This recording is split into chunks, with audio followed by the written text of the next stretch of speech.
La première rencontre, nous étions attachés à l'histoire. Et je vous ai expliqué pourquoi l'histoire joue un rôle fondamental dans la foi des chrétiens, parce que le christianisme est une religion historique. Dieu se dit dans une histoire.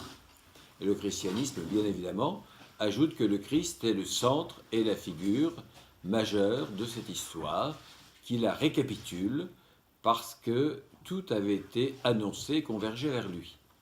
Et je vous avais dit, si nous avons des incertitudes quant à l'enracinement et à la véracité de l'existence de Jésus, ça pose donc un très sérieux problème.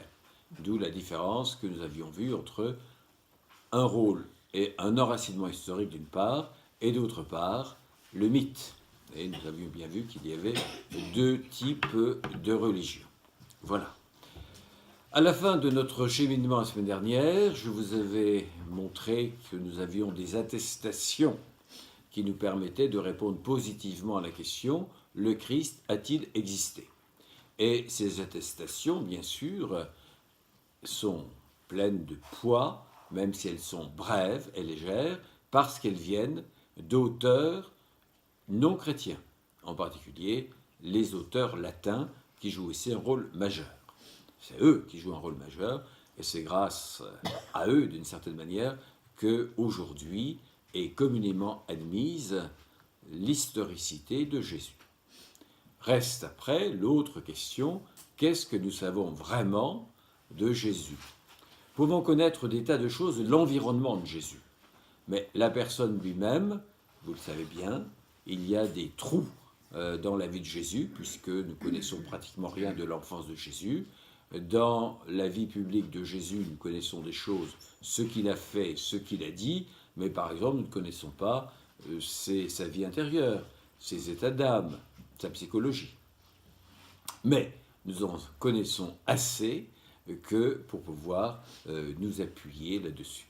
Ce soir, c'est dans la foulée que nous essayons de regarder ce que le Christ a dit, ce que le Christ a fait, d'une manière autre, on pourrait dire son enseignement et les miracles qu'il a pu poser. Et quelle était la pointe de cet enseignement? C'est l'annonce et la prédication du royaume de Dieu. Voilà. Alors, première question qui peut se poser, est-ce que Jésus est un maître? Vous savez que le mot maître se traduit par un rabbi. Et on trouve quelquefois d'ailleurs dans nos évangiles l'expression rabbi. On pourrait presque dire qu'à première vue, l'école de Jésus ressemble à celle d'un rabbi. Un rabbi de son temps, mais quand on y regarde de plus près, tout est différent. Tout est différent du point de vue de l'enseignement. Alors, comment essayer de manier ce paradoxe? Nous pourrions dire, des passants, des gens qui le regardent, l'appellent parfois rabbi ou l'appellent maître. C'est vrai. C'est donc qu'il peut y avoir une confusion. Mais en même temps, si vous êtes attentif, aucun des 12 ne l'appelle rabbi. Ce titre, un peu scolaire, est abandonné, semble-t-il, au profit d'un autre titre, celui de Seigneur. Tous les évangélistes évitent visiblement de coller l'étiquette rabbi à Jésus, ou scribe. Au début de l'évangile, Marc prend d'ailleurs soin de nous dire, de nous prévenir, ils étaient, tous ceux qui l'observaient, ils étaient frappés de son enseignement, car il les enseignait en homme qui a autorité. Donc nous allons retenir ce mot autorité, ça fait partie un peu des pépites qui nous permettent de comprendre qui est Jésus. En homme qui a autorité et non pas comme les scribes. Non pas comme les scribes. Nous voyons un exemplaire lorsque Paul, qui est passé, on pourrait presque dire aujourd'hui, par les bonnes écoles, donc les écoles de l'étude de la loi, Paul peut dire, selon la tradition rabbinique, qu'il a été l'élève d'un tel et qu'il a été à l'école d'un tel. Or, à notre grande surprise, jamais nous n'avons ce procédé employé à propos de Jésus. Autre part, Jésus ne semble pas avoir été un maître demandant à ses disciples d'apprendre par cœur ou de retenir quelque chose. Il n'a pas écrit et il ne demande pas cet exercice scolaire qui consisterait à apprendre quelque chose. Les disciples ne notent rien, ils n'apprennent pas par cœur, ils ne sont pas promis eux-mêmes à devenir des maîtres, des rabbis. Jésus n'appuie ses dires ni sur des autorités qui lui seraient extérieures, ni sur des sentences de maîtres anciens. Jésus, le Galiléen, sort du cadre des rabbis, par d'autres signes. Ce n'est pas un sédentaire. Il voyage, il traverse ce couloir qu'est la Palestine. Jésus n'est pas marié. C'est d'ailleurs une interrogation, car le célibat et le nomadisme transgressent la normalité rabbinique. Donc, de ce point de vue-là, également, Jésus détonne parce qu'il est un nomade et il n'est pas marié. Voilà, si vous voulez, pour situer un premier élément de réponse à cette question. Est-ce que Jésus s'inscrit d'une manière ou d'une autre dans la tradition des maîtres, dans la tradition des rabbis, ou bien est-ce qu'il est quelqu'un d'autre? Est-ce qu'il échappe à cette classification qui, de premier abord, semblait lui convenir? Alors, nous allons un petit peu plus avant en essayant de voir comment Jésus fonctionne, si je puis dire. C'est un prédicateur, ça c'est évident. Un prédicateur nomade. Quelle est la pointe de sa prédication? C'est le royaume de Dieu. Et tantôt nous avons royaume de Dieu ou royaume des cieux. Essayons d'admettre communément que ces deux expressions, royaume de Dieu, royaume des cieux, sont équivalentes. Cette notion de royaume de Dieu est une notion assez complexe. Et là, si nous passions une soirée ou deux à étudier les diverses conceptions du royaume de Dieu à l'époque de Jésus, nous aurions sans doute des conceptions très différentes de la notion de royaume de Dieu. Et Jésus ne nous donne pas non plus une définition. Hélas, nous n'avons pas une définition du royaume de Dieu donnée par Jésus, même s'il en parle tout le temps. Chose encore plus étrange, Jésus parle du royaume de Dieu avec une certaine manière de parler qui est sans doute très significative. Jésus parle du royaume de Dieu en parabole. On pourrait presque dire, et là les linguistes peuvent nous aider aujourd'hui, que la manière par laquelle on appréhende une réalité fait partie elle-même de la réalité, ou détermine elle-même la réalité. Autrement dit, si Jésus parle en parabole, c'est parce que le royaume de Dieu est approchable en parabole. Mais la parabole n'est pas une définition conceptuelle. La parabole est on pourrait presque dire un genre littéraire que Jésus n'a pas inventé. Les paraboles, il y en a beaucoup dans l'Ancien Testament, il y en a dans toute la littérature contemporaine de l'époque de Jésus. Simplement, Jésus prend le genre littéraire, il l'utilise beaucoup. Et ce qui est à remarquer, c'est que, semble-t-il, c'est la voix royale qui lui permet de parler du royaume de Dieu. La parabole, c'est toujours quelque chose qui est étrange. Alors ici, on pourrait voir divers niveaux de profondeur et de richesse de la compréhension de la parabole. Si je vous demandais qu'est-ce que c'est qu'une parabole, toutes les personnes diraient, en particulier celles et ceux qui ont fait du catéchisme, diraient « Ah, c'est une manière imagée de parler ». Oui, c'est une manière imagée de parler. Alors c'est la raison pour laquelle la parabole est un peu l'enfant chéri des catéchistes. Il y avait même autrefois des parcours catéchétiques qui s'appelaient paraboles. Donc c'est une manière de parler en images Le parler qui est donc simple, qui n'est pas conceptuel. Alors, est-ce que Jésus aurait choisi la parabole parce que c'est une manière simple pour parler? Peut-être, parce que Jésus est un pédagogue. Il y a plein de pédagogie dans la Bible. Et Dieu lui-même, le Père, est un grand pédagogue puisqu'il est celui qui gère en quelque sorte toute l'histoire du salut. Peut-être. Mais il y a souvent de quelque chose de plus étrange. C'est que la parabole est toujours aussi une sorte d'interrogation. C'est quelque chose qui interroge. Qu'est-ce que veut dire la parabole? Et d'ailleurs, quelquefois, les disciples posent la question au Christ, qu'as-tu voulu dire en parlant en parabole? Donc vous voyez que la parabole, en même temps, est comme une énigme qui interroge. C'est simple et en même temps, ça pose question. Qu'est-ce que ça veut dire? C'est un peu comme une devinette et nous serions invités à donner le sens de cette devinette. Alors, la parabole, c'est bien sûr le langage des images.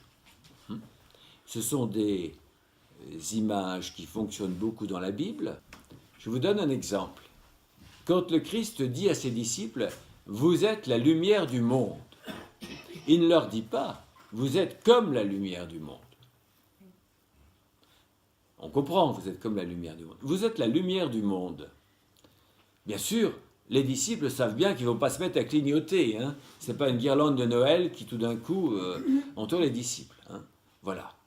Ça, c'est la métaphore qui est employée, la lumière, mais elle est employée dans un autre usage que l'usage qui lui est habituel, puisqu'elle est appliquée aux disciples qui savent très bien à la fois qu'ils vont être lumière d'une certaine manière, mais que, eh bien, ils ne sont pas de la lumière électrique. Voilà un exemple de parabole. Et le Christ emploie beaucoup des paraboles, à partir de choses très simples, des choses de la vie quotidienne. Un grain de sénévé, de la moutarde, de la graine, etc. Alors, les paraboles ont souvent cette force d'utiliser une métaphore qui a un pouvoir de suggérer un certain nombre de choses. Je vous ai donné l'exemple classique vous êtes la lumière du monde, pour l'usage de la lumière. Je vous donne un autre exemple de métaphore, quand vous dites tout simplement le remords le dévorait, ou le remords s'éleva dans son cœur. Bien, vous savez très bien qu'il ne va pas être broyé, et qu'il restera bien intact, même s'il est dévoré. Donc ici, on emploie la métaphore d'être dévoré pour essayer de suggérer quelque chose. Autre exemple encore, le village était blotti dans le vallon. Être blotti dans le vallon, c'est une métaphore, parce que le sens premier, c'est l'enfant qui est blotti dans les bras de sa mère. Et quand on dit que le village est blotti, vous voyez que l'on passe de l'image réelle, être blotti dans les bras de sa mère, à quelque chose d'autre. Et c'est beaucoup plus expressif que de dire le village est situé avec une longitude d'un tel et une latitude d'un tel. Ça, c'est le géographe qui nous le dira. Mais quand je dis le village est blotti, ça suggère quelque chose. Vous voyez, tout cela, ce sont les puissances de l'image, mais surtout les puissances de la métaphore. Donc c'est cela qui va nous permettre d'appréhender progressivement ce qu'est le royaume de Dieu dont le Christ parle tout le temps. Puis je vous disais que la parabole intrigue. La parabole intrigue. Et il me semble que bien souvent, nous ne sommes pas intrigués par la parabole. Je suis sûr que vous pouvez raconter en long, en large, en travers, une fois, 10 fois, la parabole de la semence sans vous étonner. Je suis sûr que vous pouvez raconter aussi les paraboles des ouvriers qui sont embauchés à toute la longueur du jour sans trop vous étonner. Qu'est-ce qu'il y a d'étonnant? Eh bien, ce qui est étonnant, c'est qu'un véritable agriculteur qui paye la semence s'arrangerait sans doute en jetant la semence de ne pas en jeter trop dans les ronces, de ne pas en jeter trop sur les chemins pierreux, de ne pas en jeter trop encore dans des endroits où la semence va mourir. On croit que finalement, il ne paye pas la semence ou qu'il ne sait pas semer. Voilà ce qui nous intrigue. Et quand vous avez l'ouvrier, quand vous avez le maître régisseur, disons, qui lance un appel d'embauche et qu'apparemment il renouvelle à chaque heure du jour son appel, qu'est-ce qu'il y a d'étonnant là-dedans? Alors on sait que l'étonnant va venir à la fin, ils vont tous avoir la même pièce, donc ça fait chavirer le sens de l'économie, de la répartition des biens, ça fait chavirer la justice sociale. Ouais.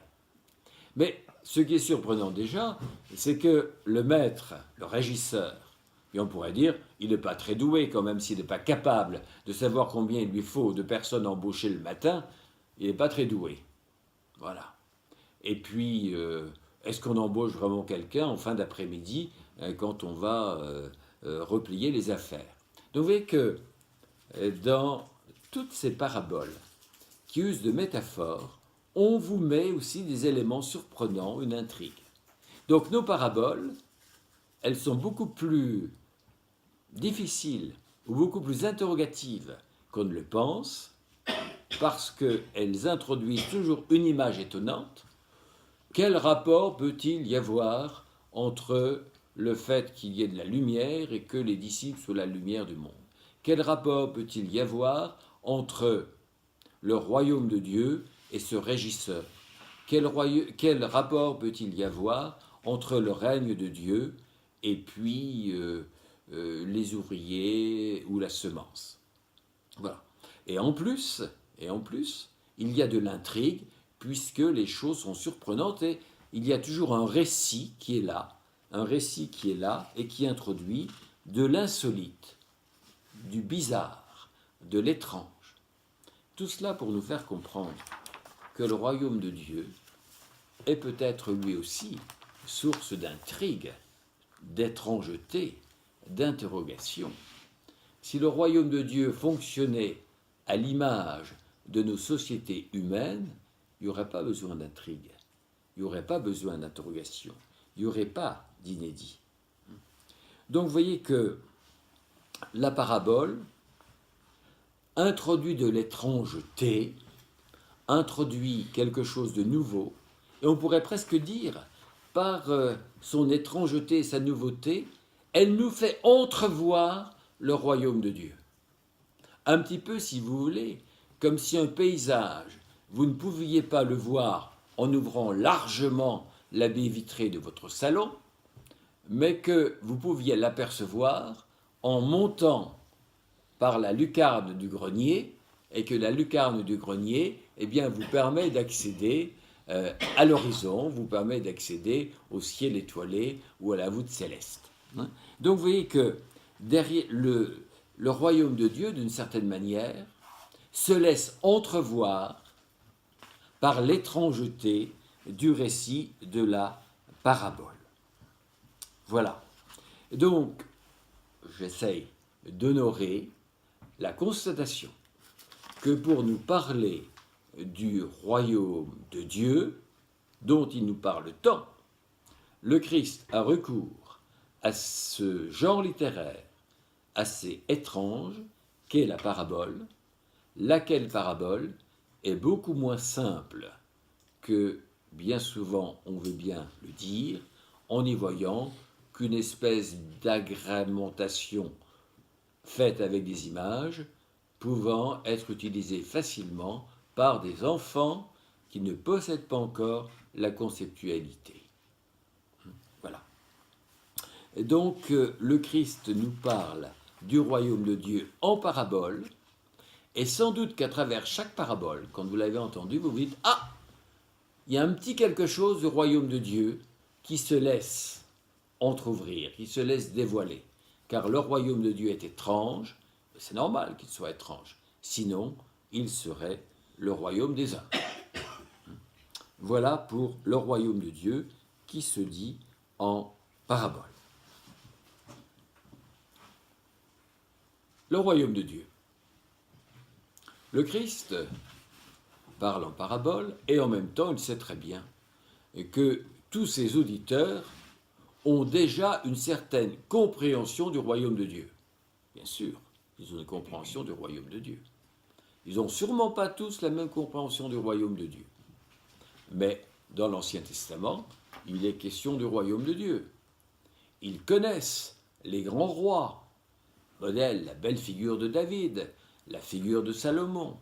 Voyez que tout cela donne déjà une certaine compréhension à la notion de royaume de Dieu. Mais malgré tout, le Christ a sa manière de parler en parabole.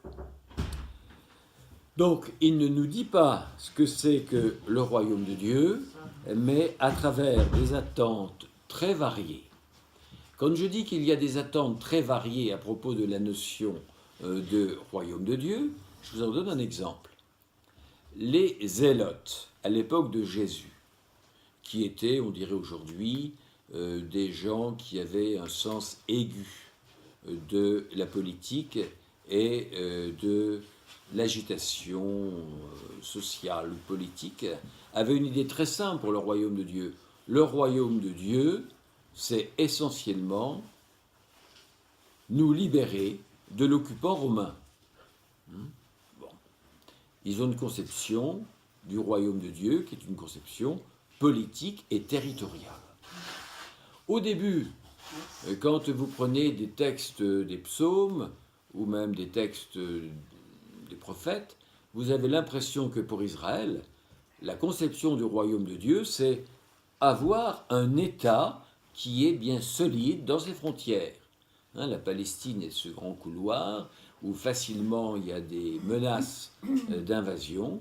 Eh bien, le royaume de Dieu, c'est être sûr dans nos frontières, être heureux et qu'il n'y ait pas d'envahisseurs. Voilà des conceptions du royaume de Dieu. Si vous avez des branches qui ont un sens très fort de l'action de Dieu et qui pensent que seul Dieu peut instaurer le royaume de Dieu, il va avoir une conception soit très spiritualiste du royaume de Dieu. Le royaume de Dieu, c'est une réalité entièrement spirituelle que l'on pourra au mieux peut-être pratiquer ou dont on pourra s'approcher par l'ascèse, par la mystique. D'autres auront une conception du royaume de Dieu en pensant que Dieu va arriver et on aura besoin de toutes sortes de textes un peu effrayants pour nous dire la venue du règne de Dieu qui risque un petit peu de fracasser ce monde. Donc vous voyez que là, dès que l'on essaie de voir des compréhensions concrètes du royaume de Dieu, on assiste à des grandes variétés de signification du royaume de Dieu. Finalement, on semble en savoir beaucoup plus que dans nos paraboles, mais on voit peut-être moins le royaume de Dieu advenir que dans l'étrangeté de la parabole, dans l'insolite de la parabole et dans l'énigme finalement de la parabole, cette petite lucarne qui nous fait voir un monde nouveau qui est peut-être le royaume de Dieu. Alors au cours de l'histoire, il y a toujours eu une tentation, deux tentations, et je pense qu'il faut se prémunir de ces deux tentations. Première tentation, c'est vouloir instaurer le royaume de Dieu sur terre. C'est ce qu'on appelle parfois un messianisme politique. Faire du monde une espèce d'absolu, et le royaume de Dieu doit s'instaurer sur terre à la force du poignet. C'est une tentation qui a toujours eu lieu de vouloir mettre tout le pouvoir du côté de l'homme, et l'homme est capable de créer ce monde qui serait le royaume de Dieu. Voilà. D'autres, au contraire, se diront non, non, attention, il ne faut pas confondre ce que l'homme fait et ce que Dieu fait. Et le royaume de Dieu, il est toujours un idéal. Il n'est jamais réalisable. Et le royaume de Dieu, eh bien, nous le connaîtrons quand nous serons dans l'autre monde. Et face à cet idéal, nous sommes toujours impuissants pour le qualifier, cet idéal. Alors là, le danger, c'est de bien comprendre que le royaume de Dieu dépasse nos possibilités, notre monde, mais c'est d'avoir établi une coupure complète, comme si ici on pouvait faire n'importe quoi, et comme si seul ce qui se passait là-haut avait du poids. Alors, le royaume de Dieu, et c'est sans doute là qu'est l'originalité de Jésus, le royaume de Dieu, il est à la fois toujours à venir, il est toujours le don de Dieu, mais il est déjà présent et il est déjà inauguré. Vous voyez que Jésus réinjecte du présent dans la conception du royaume de Dieu. Et c'est la raison pour laquelle nous avons à travailler à la venue du règne de Dieu, même si nous savons bien que le règne de Dieu est toujours l'œuvre du Père. Donc vous voyez qu'au cours de l'histoire, il y a toujours eu cette tentation entre ceux qui pensaient que le royaume de Dieu pouvait être instauré sur terre, c'est finalement penser qu'il pourrait y avoir une espèce de constitution, de bonne constitution, de bon régime politique. Là, je ne me place pas du tout au point de vue des résultats, je me place simplement au point de vue de l'intention. Et il est à noter que quand on a donné le pouvoir à certains qui pensaient qu'ils allaient pouvoir établir le royaume de Dieu sur terre, c'est plutôt l'inverse qui a été établi. Car ce beau projet d'un royaume de Dieu est devenu plutôt un projet infernal. Parce que très vite, le royaume de Dieu est devenu un peu totalitaire. Mais vous voyez qu'à l'inverse, faire du royaume de Dieu un pur idéal, inaccessible, inatteignable, eh bien le gros danger de nous déconnecter du présent et ne nous permet pas de prendre très au sérieux le monde dans lequel nous vivons. Et le Christ s'intéresse au monde dans lequel il vit. Donc le royaume de Dieu, toujours présent dans la prédication du Christ, comme les paraboles, si présentes dans la prédication du Christ. Vous savez, les paraboles, on en a au moins une quarantaine. Eh bien, ce royaume de Dieu si présent, qu'est-ce qu'il vise? Il vise à faire comprendre qu'il y a un appel du genre humain, à la paix, à la liberté, à la justice, à la vie. Voilà. On reprend les grandes caractéristiques de l'Ancien Testament. Un règne de justice, un règne de paix, un règne de lumière, et c'est tout le genre humain qui est appelé à cela. Mais en même temps, on sait très bien que ce royaume, il est un royaume qui est effectué, qui est opéré par le Père. On n'oublie pas la dimension à venir de ce royaume de Dieu. Dimension à venir. Il nous échappe toujours. Et le royaume de Dieu, il éclatera, mais plus tard, quand la seigneurie du Christ éclatera. Mais en même temps, le royaume de Dieu est déjà présent, il est déjà inauguré. Donc on pourrait retenir cela. Le Christ annonce le royaume de Dieu. Un royaume qui est toujours à venir, mais qui est déjà présent. Et non seulement c'est un royaume présent, mais c'est un royaume qui est inauguré. Le Christ a une fonction inaugurale par rapport à ce royaume de Dieu. Alors le royaume de Dieu, il est là, il vient, d'une manière étrange, dans l'obscurité, un peu comme les paraboles. Le royaume de Dieu vient, il est présent, et il exprime une tension entre ce qui déjà est visible et ce qui n'est pas encore visible, ce qui est attendu. C'est la raison pour laquelle le Christ nous invite tout simplement à prier que ton règne vienne, dit la deuxième demande du Notre Père. Et dans cette deuxième demande du Notre Père, vous avez illustré cette tension entre le royaume de Dieu qui est là et le royaume de Dieu qui est objet de notre demande et qui doit venir. Une autre caractéristique du règne de Dieu, c'est que le règne de Dieu apparaît toujours comme un règne de salut. C'est le salut qui est apporté, c'est le salut qui est donné, c'est le salut qui est offert. Donc vous voyez, c'est toujours le règne de Dieu, celui que l'homme ne peut pas réaliser par lui-même. Donc nous pourrions dire, c'est vraiment le royaume de Dieu, parce que c'est le royaume qui lui appartient. Mais c'est un royaume qui est déjà présent, que le Christ a inauguré, et il nous appartient de ne pas manquer le rendez-vous de cette présence et de cette construction du royaume de Dieu. Et enfin, le royaume de Dieu a toujours une fonction de salut.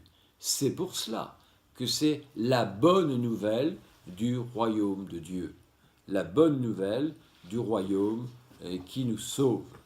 Et c'est la raison pour laquelle, pour nous le faire comprendre, le Christ s'approprie tous les oracles de l'Ancien Testament. Et nous entendons dans le temps de l'Avent ces oracles de l'Ancien Testament, règne de paix, règne de concorde, règne de justice, l'agneau qui va cohabiter avec le loup, la gazelle, avec son prédateur, etc. C'est les images de la réconciliation. Donc, caractère étrange du royaume de Dieu, annoncé par Jésus au centre de sa prédication, et en même temps parlé d'une manière un peu mystérieuse à travers des paraboles, mais nous pouvons tout de même savoir que le Christ annonce un royaume qui est toujours à venir, qui est déjà inauguré, et qui est la bonne nouvelle du royaume, parce que c'est le royaume de Dieu et que c'est le royaume du salut. Je passe maintenant à quelque chose qui est beaucoup plus concret. Le Christ ne s'est pas contenté de parler du royaume de Dieu. Il l'a rendu présent par sa parole, mais surtout présent par des actes. Alors ici, je veux mettre en rapport les paraboles dont j'ai parlé assez longuement au début et les miracles. Et ici, miracles et paraboles ont exactement la même fonction. Ils ont exactement la même fonction parce que si les paraboles nous parlent du royaume de Dieu, les miracles nous montrent le royaume de Dieu et nous montrent une anticipation du règne de Dieu. La meilleure preuve, c'est que les miracles sont toujours une protestation contre le mal. Et il n'y a pas besoin d'être très expert pour savoir que le royaume de Dieu sera l'antithèse ou est l'antithèse du royaume du mal. On pourrait presque dire, là où le règne de Dieu grandit, le règne du mal diminue. Là où le règne du mal grandit, le règne de Dieu diminue. Donc vous voyez que les miracles peuvent apparaître comme étant une protestation contre le mal. Et vous avez effectivement beaucoup de miracles dans nos évangiles, comme nous avions beaucoup de paraboles. Alors les miracles, puisqu'il y en a beaucoup, il faut aussi peut-être prendre le temps d'une toute petite précision de vocabulaire. Quand nous parlons de miracles, nous sommes tous tributaires du mot latin qui veut dire s'étonner. Donc le miracle nous étonne, c'est un événement qui peut paraître merveilleux, qui peut paraître étonnant. Et vous connaissez le mot très célèbre, on a pu dire, c'est à l'époque romantique, le miracle, l'enfant chéri des religions.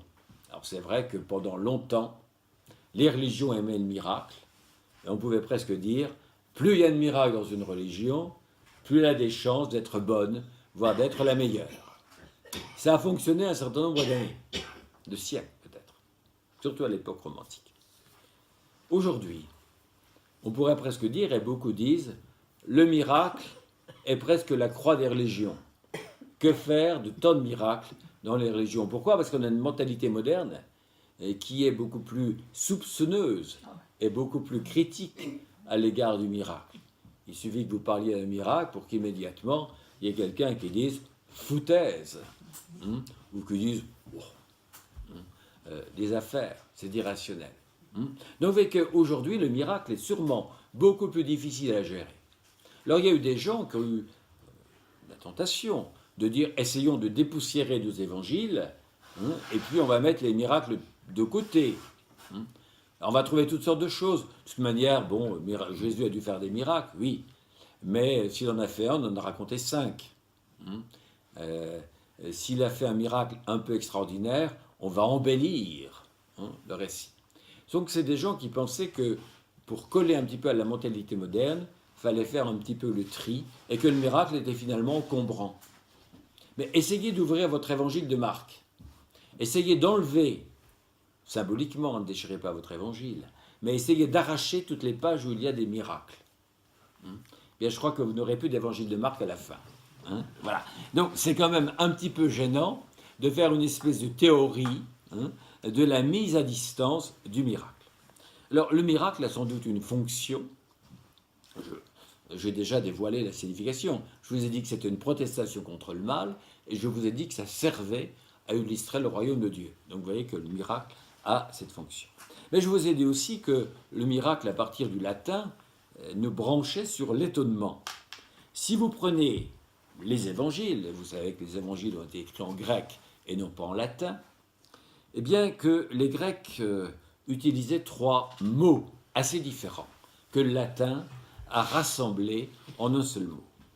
Premier mot, un acte de puissance. Alors effectivement, hein, c'est la puissance, la dynamisme, la puissance, et la puissance qui appartient à Dieu. Donc le miracle est un acte de puissance, tout simplement parce que Dieu est puissant. C'est le sens habituel du miracle dans les synoptiques, un acte de la puissance de Dieu.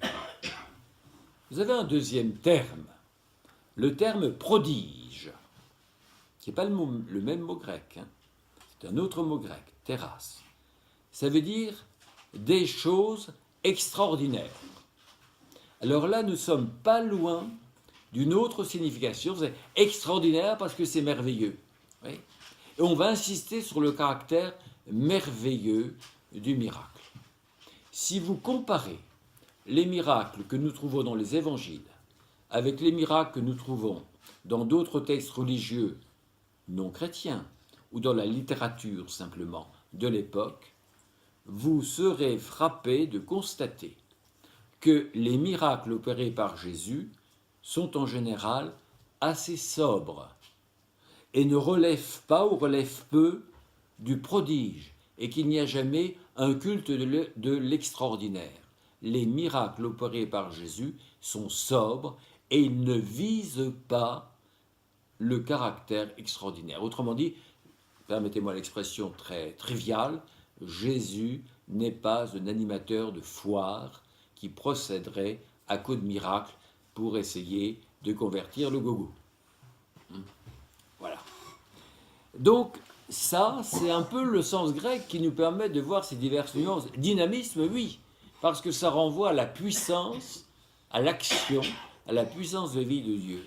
Synoptique. Prodige, un peu moins, et quand vous verrez des miracles, vous lirez, vous prendrez le temps de lire des miracles, comme vous lirez des paraboles, eh bien vous vous rendrez compte que le caractère extraordinaire n'est jamais cultivé pour lui-même. Hein. Jésus est bien sûr quelqu'un qui fait des miracles, on peut même dire que Jésus est un thaumaturge. Hein. De très bons théologiens disent que Jésus est un thaumaturge, comme on dit aussi que Jésus est un prophète, mais à condition d'ajouter Jésus est un thaumaturge, comme le fait beaucoup un bon théologien christologue, l'ancien archevêque de Strasbourg, Monseigneur Doré. Le Christ est un thaumaturge, mais il est plus qu'un thaumaturge. Le Christ est un prophète, mais il est plus qu'un prophète. Voilà. Et puis, troisième sens grec, le signe. On va jouer un signe, un signe. Et le miracle ici est un signe. Alors, il y a un évangéliste qui ne parle que le langage des signes. Et chez lui, vous ne trouverez jamais le langage de la puissance. Vous ne trouverez pas le langage du prodige. C'est un évangéliste un peu particulier, c'est notre fameux Saint Jean, dont j'ai déjà eu l'occasion de vous parler à la première rencontre. Hein, voilà. Donc Saint Jean, lui, a une conception du miracle qui est un signe. Et le miracle est toujours un signe.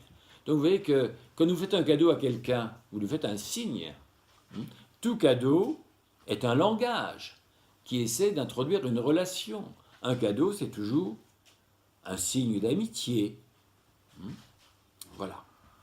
Donc nous avons ici trois approches du miracle. Jésus fait des miracles. Nous avons dans les évangiles à peu près 25 récits de guérison. Bien, c'est bien le mot, c'est bien la raison la première.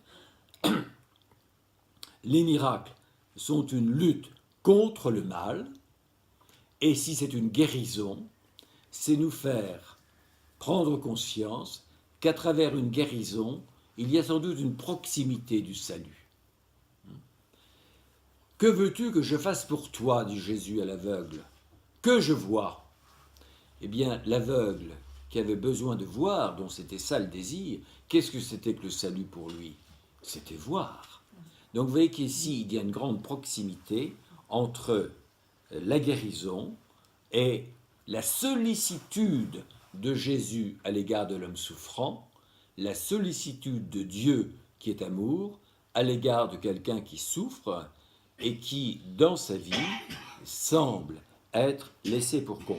C'est la raison pour laquelle vous avez des quantités, 25 récits, la fièvre, la lèpre, la paralysie, la surdité, la cécité, enfin pratiquement, la femme qui avait des saignements, etc. Tout y passe.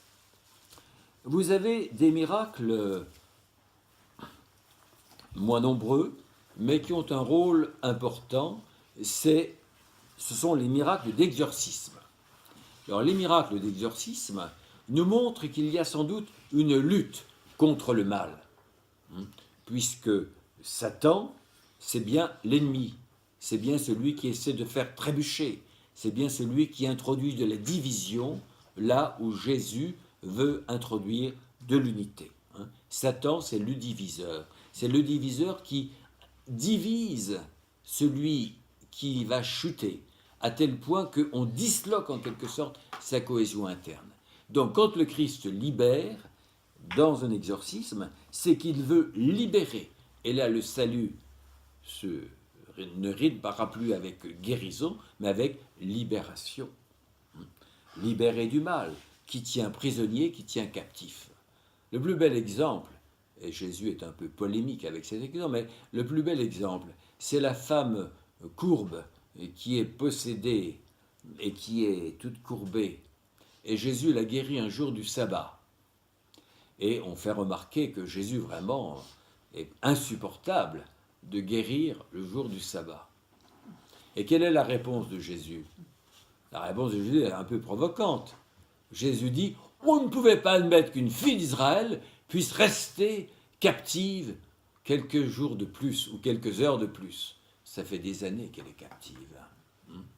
Ça fait des années qu'elle est captive. Là, il y a une pointe, une signification du miracle qui va être un petit peu polémique à l'égard de la conception de la loi juive. Mais vous voyez, les exorcismes sont un créneau pour le miracle qui nous fait comprendre que le miracle est une libération et que le miracle est comme la manifestation de Satan qui perd du terrain au moment où le règne de Dieu va croître.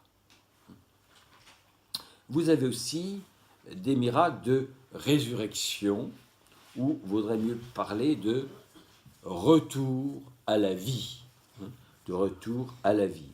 Jésus qui ramène à la vie pour essayer de faire comprendre à travers ces miracles de retour à la vie que Dieu est le maître de la vie. Puis vous avez d'autres miracles, des miracles sur les éléments naturels, la tempête apaisée, la marche sur la mer, la pêche miraculeuse, etc. Donc là, c'est sur des éléments naturels. Vous pourriez dire, là, c'est plus étrange parce que ça ne semble pas apporter, ça ne semble pas apporter du bien-être, du salut, de la libération à des personnes bien concrètes. Mais ça nous fait comprendre sans doute que le Seigneur a un lien avec la création. Un lien avec la création et avec les éléments déchaînés ou les éléments inquiétants. Il y a beaucoup de miracles sur la tempête apaisée, sur la marche sur la mer, etc. C'est sans doute parce que dans l'imagerie ou dans la conception des Hébreux, on n'aime pas beaucoup la mer. Hein. Prenez les psaumes, c'est toujours les oliviers, c'est toujours verdoyant, c'est toujours, etc. Les monstres marins, oh non, les monstres marins, là, c'est les léviathans, c'est tout ce qui est douteux, c'est tout ce qui fait peur. Hein. Je dis souvent, les Hébreux, c'était pas les Vikings. Hein. C'est une imaginaire, une représentation qui est vraiment à l'opposé des histoires des Vikings. Hein. Tout est bien dans la mer, alors que là, au contraire, il y a une peur. Donc ça peut faire comprendre aussi pourquoi il y a des miracles opérés par Jésus sur ces éléments qui font peur. Voilà. Donc notons que les miracles sont bien nombreux. Je vous ai donné l'exemple de Marc, mais pas le seul. Voilà. Si je voulais aller plus avant dans les miracles, j'ai déjà dit un certain nombre de choses sur les miracles, je dirais encore que chaque évangéliste a sa manière propre de parler des miracles. Alors on n'a pas le temps de le faire ce soir, mais il y aurait une soirée les miracles chez Matthieu, on lirait des miracles chez Matthieu, et on verrait comment Matthieu va jouer sans doute sur montrer la puissance, comment Jésus enseigne à travers les miracles, et comment à travers les miracles Jésus parle à une communauté. Parce que Matthieu est celui qu'on a dit être peut-être le plus proche de celui qui fait une théologie de l'Église, parce que chez Matthieu, il y a une théologie de la communauté. Bon, je ne parle pas de Matthieu ce soir. Marc, qui fait tant de miracles, a sans doute une conception du miracle qui est un appel à la foi. Je vais m'arrêter un petit peu sur Luc, un petit peu chez Jean. Pourquoi chez Luc ? Bien parce que Luc développe la conception, la compréhension que Jésus est essentiellement le Sauveur. Jésus est essentiellement le Sauveur et l'annonce de la bonne nouvelle effectuée par Jésus. Il est le Sauveur. Et déjà, dans l'annonce de Noël, dans l'annonce au berger, Luc, début de son évangile, Luc 2, 11 nous dit « Aujourd'hui, un Sauveur nous est donné. » Donc c'est très clair. D'emblée, Jésus est décrit comme le Sauveur. Donc les miracles seront chez Luc des actes de Jésus Sauveur, puisqu'il a été nommé dès le point de départ Jésus Sauveur. Vous savez qu'il y a le deuxième livret écrit par Luc, et que ce deuxième livret écrit par Luc, ce sont nos actes des apôtres. Eh bien, vous voyez que dans les actes des apôtres, il y a encore des miracles qui peuvent être opérés par ceux à qui Jésus a donné son pouvoir. Je n'ai ni or ni argent, mais ce que j'ai, ce que m'a donné Jésus de Nazareth, je te le donne.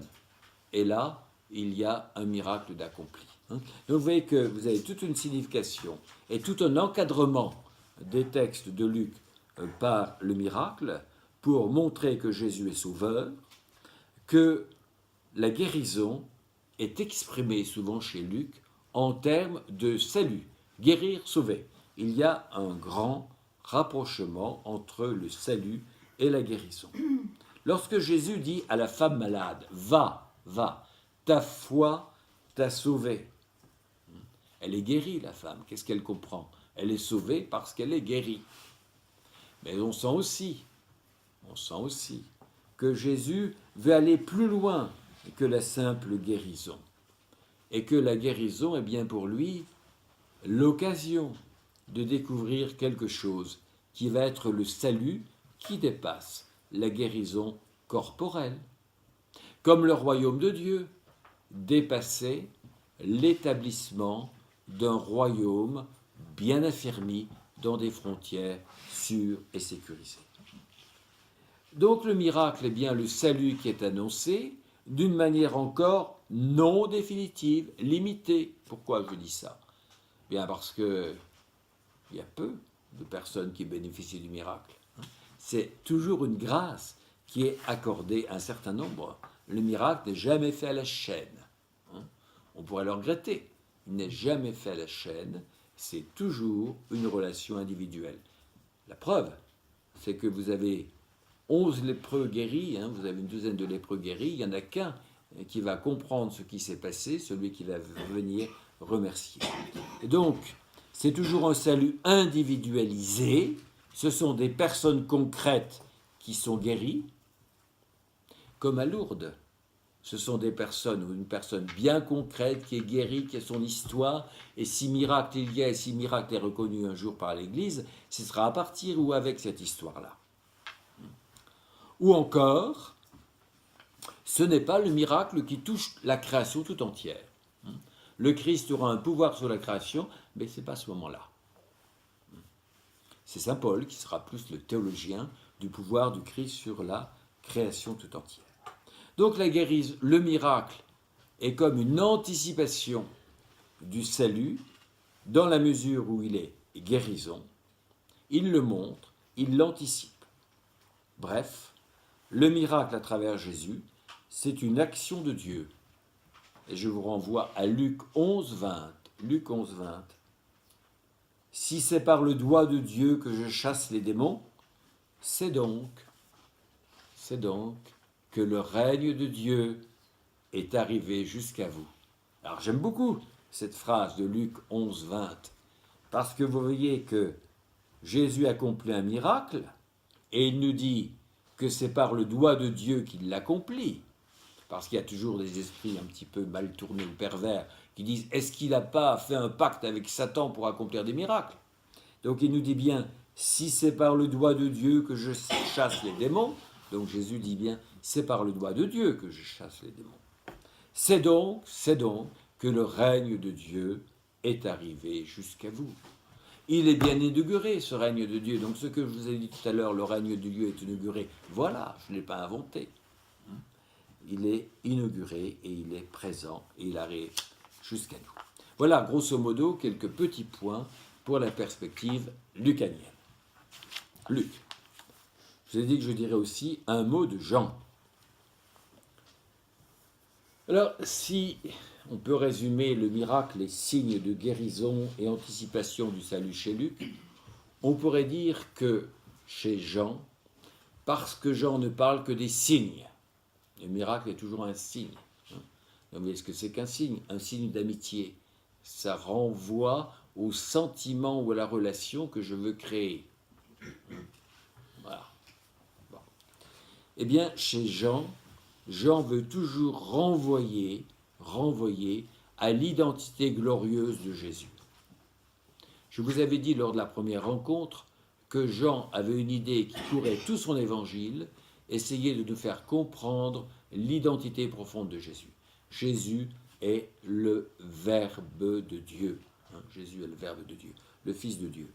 Donc le miracle, puisqu'il emploie le mot signe, il veut nous inviter à essayer de comprendre que le miracle nous invite à aller plus loin. Aller ce qu'il y a derrière le signe. De nous inviter à voir vraiment Jésus, non pas faiseur de miracles, mais à voir Jésus, le Fils de Dieu, et le Fils glorieux de Dieu, le Verbe de Dieu. Voilà. Donc le miracle est un signe posé par Jésus qui manifeste sa gloire.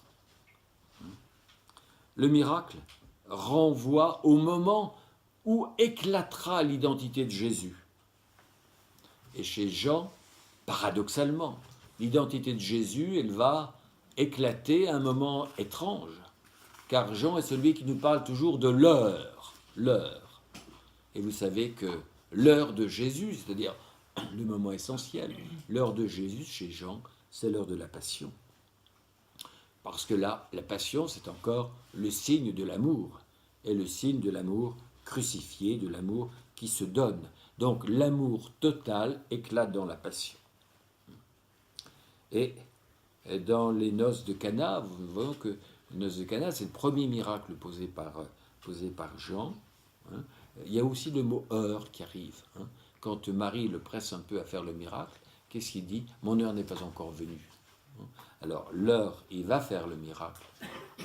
Mais l'heure elle sera vraiment l'heure de la passion. Donc, toutes les œuvres accomplies par Jésus chez Jean sont des signes qui nous révèlent l'identité profonde de Jésus. Jésus se présente comme celui qui est le Fils, qui possède pleinement le pouvoir du Père. Jean 14, 10 à 11, c'est le Père qui, demeurant en moi, accomplit ses propres œuvres. C'est le Père qui, demeurant en moi, accomplit ses propres œuvres. Croyez-moi, je suis dans le Père et le Père est en moi. Alors là, nous sommes dans la... Oui, on pourrait presque dire que les synoptiques, bien souvent, ont un aspect un peu d'historien journalistique, vous voyez, qui veulent nous faire comprendre qui est Jésus, cet homme, qu'est-ce qu'il a fait, qu'est-ce qu'il a dit, comment il se comporte, etc. Ici, chez Jean, on est quand même à autre chose. Nous faire comprendre que je suis dans le Père et le Père est en moi. Ça se voit pas très bien, ou ça se voit de manière paradoxale. C'est pas le journaliste qui pourra saisir ça. C'est le langage de la foi, c'est le langage de la mystique, c'est le langage des signes qui nous permettent d'aller jusqu'à cette relation père-fils. C'est la raison pour laquelle on dit souvent aussi que l'évangile de Jean, c'est l'évangile trinitaire.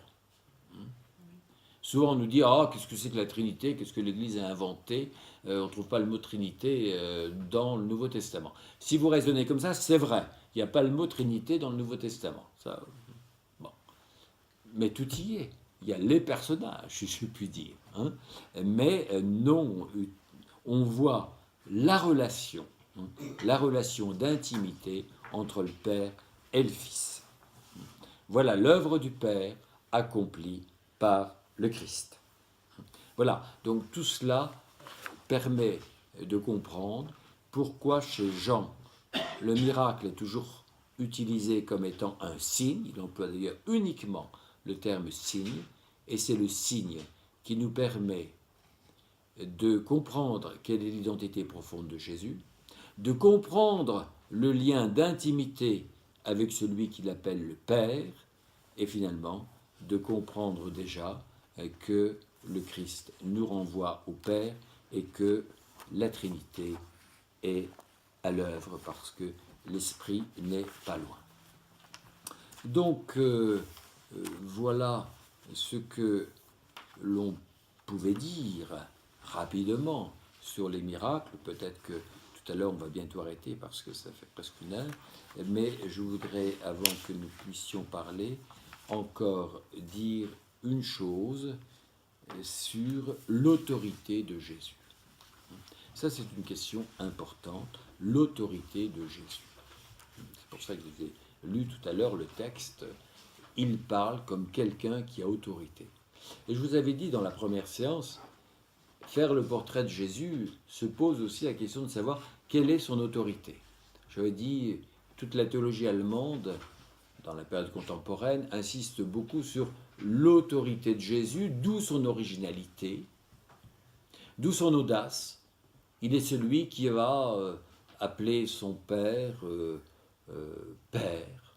C'est pas le vocabulaire parce qu'il emploie le mot Abba, qui est un mot du vocabulaire familier, familial, et que l'on ne trouve pas dans les textes religieux habituellement. Voilà. Des quantités de choses où on va montrer le rapport de Jésus qui est innovant, qui à la fois est dans une continuité, mais une continuité qui opère quelque chose de nouveau. Et puis je vous ai dit qu'en revanche, l'époque très contemporaine, aux États-Unis, on veut tellement recontextualiser dans le judaïsme Jésus que l'on a tendance à vouloir insister sur ce qu'on a peut-être oublié, son enracinement, mais qu'on ne voit plus très bien l'originalité de Jésus. De même que certains voudraient que Jésus n'ait pas eu trop conscience de ce qu'il accomplissait. Il était un petit peu guidé par les événements. Bon. Eh bien, essayons de voir à travers ces textes l'autorité de Jésus, laquelle autorité s'inscrit précisément dans ce que nous venons de faire, puisque l'autorité de Jésus se manifeste aussi par les miracles. Alors, l'autorité de Jésus, elle se manifeste où? Vous la voyez très bien dans divers endroits. à l'égard des publicains et des pécheurs. Jésus accueille les publicains et les pécheurs. Il est libre à l'égard des publicains et des pécheurs. Pourquoi? Parce que c'est une manière pour lui de montrer la miséricorde de Dieu. Voilà.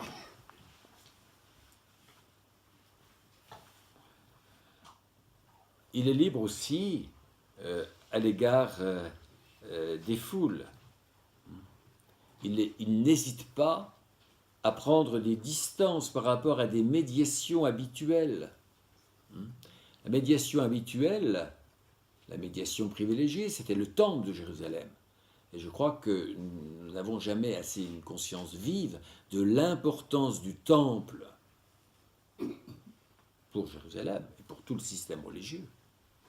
Et le caractère de désarroi intégral lorsque le temple est détruit, en particulier en 70. Voilà. Alors on a accusé Jésus d'avoir pris des distances par rapport au temple. Ce n'est pas de la théorie.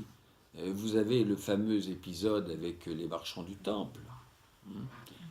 Nous disons, à mon avis, trop facilement, « Oh, Jésus a voulu pacifier, a voulu rendre pure une maison qui ne l'était pas. » Oui, c'est vrai.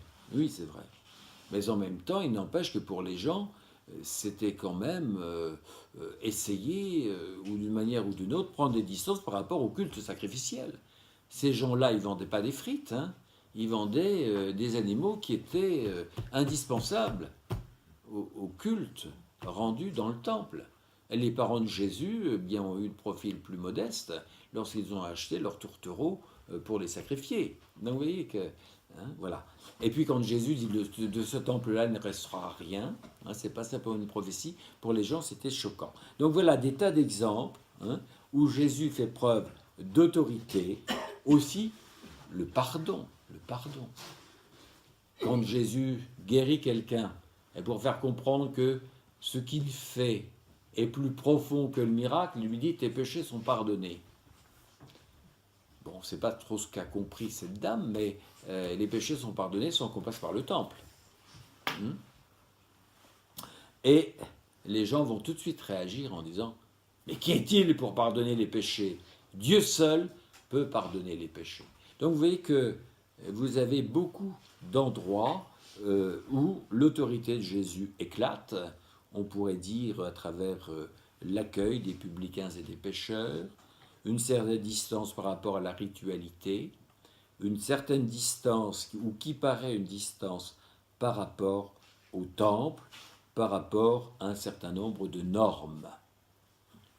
Mais, ce qui est le plus fort, et sans doute ce qui est le plus compromettant pour Jésus, ça va être son rapport à la loi. Le rapport à la loi est extrêmement complexe. Vous savez que la loi, la Torah, pour un juif pieux, c'est le plus beau cadeau que Dieu pouvait faire. Dieu se dit dans la Torah, et Dieu ne pouvait rien faire de mieux que de donner la Torah. Donc c'est pas n'importe quoi. Et Matthieu, qui est sans doute celui qui fait l'évangile de synthèse, va dire que le Christ développe le thème « Je ne suis pas venu abolir, mais accomplir ». Autrement dit, le Christ n'abolit pas, mais il accomplit, ce qui veut dire « Je ne supprime rien, pas même un iota ». Mais je porte comme si je portais à son dévoilement suprême, comme si je portais à sa perfection. Voilà. Donc, l'importance de cette loi. Mais Paul aura une tendance plus polémique à la loi. Jean aura aussi une tendance plus polémique à la loi. C'est quand on voudra dire que la loi révèle, ça c'est Paul, que la loi révèle toujours que nous sommes inaccomplis par rapport à la loi, que nous sommes toujours en défaillance, que nous sommes toujours pécheurs par rapport à la loi, et que seul le Christ nous libère de cela en nous ouvrant la voie du salut qui nous permet de ne pas toujours être débiteurs et de recevoir la grâce apportée par le Christ. Mais l'endroit le plus symbolique, le plus fort, c'est le fameux discours sur la montagne de Matthieu, où vous avez tous ces textes. On vous a dit que, mais moi je vous dis que. Relisez Matthieu 5, 21, 48. On vous a dit que. Et tout ce qu'on vous a dit que, c'est pas n'importe quoi, c'est Moïse. Donc, pour les Juifs qui l'écoutaient, ça devient très polémique, très stratégique. Ça sent le soufre. Qu'est-ce qu'il va pouvoir dire? Qu'est-ce qu'il va pouvoir dire? On vous a dit que. Et moi, je vous dis que. Et moi, je vous dis que. Mais qui est-il pour apporter son opinion alors qu'on ne lui demande pas? Et que par rapport à Moïse, eh bien, on ne peut rien dire. Puisque c'est pas il y a tout de même ce caractère très particulier de la Torah qui est donnée à Moïse. Moïse redescend de la montagne avec les tables de la loi. Donc les fameuses antithèses, on vous a dit que tu ne tromperas pas ta femme, mais si par l'esprit tu as déjà convoité la femme de ton voisin, tu es déjà adultère. Et tout est comme ça. Tu ne commettras pas de meurtre, mais si dans l'esprit tu as déjà, par esprit, voulu te venger ton voisin, tu es déjà un meurtrier, etc. Donc Jésus prend une liberté, une liberté. Alors, cela prouve bien que d'une certaine manière, Jésus s'est considéré comme étant celui qui était habilité à le faire, comme étant la bouche de Dieu, la voix de Dieu qui donne une interprétation. Et sans doute, dans ce dossier très compliqué de la loi, perce l'autorité de Jésus dans la mesure où Jésus semble avoir la prétention de compléter la loi ou de dire la parole définitive de Dieu. Alors ça, pour un juif, c'est insupportable. Alors, ce caractère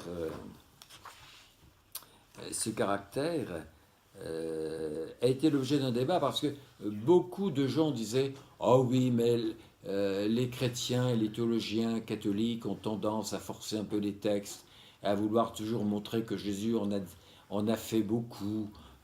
Faut pas interpréter avec un caractère si provocateur, si novateur les paroles de Jésus. De même que quand il dit Abba, c'est peut-être pas si évident que le mot est si détonnant. Et ici aussi, on essaie d'accomplir. Donc, en particulier par ceux qui étaient venus dans certains théologiens qui pensaient qu'il ne fallait pas aller si loin.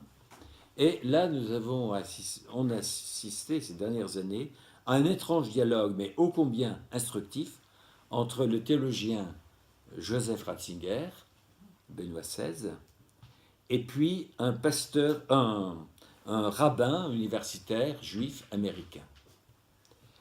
Et Joseph Ratzinger a utilisé, parce qu'il avait lu en anglais le livre du professeur Neusner, rabbin universitaire américain, il l'avait lu en anglais, donc le livre après a été traduit en allemand, et il a fallu que, c'est grâce à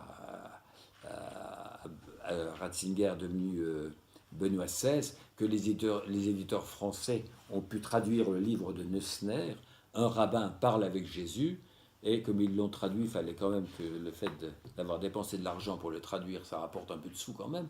Donc ils avaient eu la chance de pouvoir mettre cette bande, ils avaient mis une bande, le rabbin avec qui Benoît XVI a dialogué. Donc c'était quand même vendeur. Alors c'est très intéressant parce que Benoît XVI analyse longuement ce chapitre 4 sur le sermon sur la montagne. Et il développe toute une section intitulée « La Torah du Messie ». Et il écrit ceci. « Si l'accent est mis sur la plus grande fidélité, sur l'absolue continuité dès le début de la relecture, de la nouvelle lecture des parties essentielles de la Torah, ce qui frappe bien au contraire, quand on continue, c'est que Jésus expose le rapport entre la Torah de Moïse et la Torah du Messie sous une forme de série d'antithèses. Le jeu de Jésus s'affirme avec une autorité qu'aucun maître de la loi ne peut se permettre. La foule le sent bien. Et Matthieu nous dit explicitement que le peuple était effrayé par la manière dont Jésus enseignait. Il n'enseignait pas comme les rabbis, mais en homme d'autorité.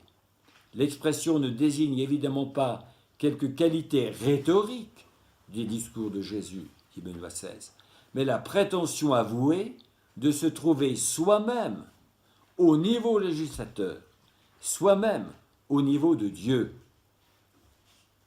Voilà. Et pour essayer de fonder son argumentaire, Benoît XVI s'appuie sur le fameux Jacob Neusner, car Jacob Neusner, qui est un rabbin qui s'interroge plutôt avec bienveillance à l'égard de Jésus, suit Jésus pendant un certain temps, avec bienveillance. À un moment donné, il dit, alors là, non, il y a rupture, parce que on ne peut pas suivre la voie de droite et la voie de gauche en même temps. Hein, excusez-moi de dire ça ce soir. Hein. Il faut bien choisir. Hein, il faut bien choisir. Et notre Jacob Neusner dit, j'ai beau avoir beaucoup de sympathie pour Jésus, là, je ne peux pas suivre. Et là, je ne serai jamais chrétien. Et je dis une fin de non-recevoir au nom de ma judaïté et de mon judaïsme.